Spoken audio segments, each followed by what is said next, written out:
Yeah, a lot of that people is that trauma is influenced directly from CIA programs, which were adopted by Nazi programs. You have to go back, and the Nazis were into esoteric studies,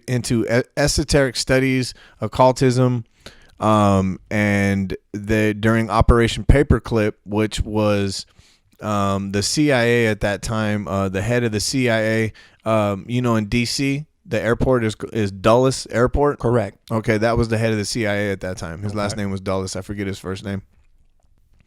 He had a very close friendship with Heinrich Himmler from one of the Nazis, one of the main Nazis. Operation Paperclip. Right. Well, one of the second in control. So the plan he devised was he would show forged documents for these Nazi scientists who had in fact committed war crimes and atrocities, human experiments, all kinds of crazy shit, and showed that they didn't commit them so that they could adopt them into programs.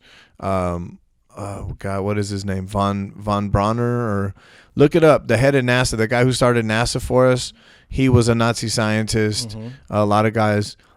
There's a lot of interesting things too that correlations around that same time. The Barbie doll.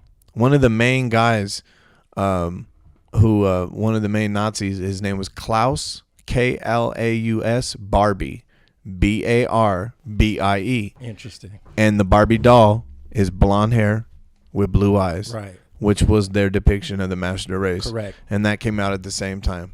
And I don't know anyone named Barbie. I don't know any reference to a woman named Barbie prior to that. And they still admire that Barbie culture to today. Absolutely. You've seen the videos. Well, also you've seen the videos where the black girls will go into the fucking, and they're videotaped. It's like a psychotherapy type session. Oh yeah, I know. And they go to the fucking white Barbie doll, and they're like, "Well, why didn't you pick that one?" And it's like, "Well, because it's ugly." And it's like, "What the fuck? Like, why do you think that?"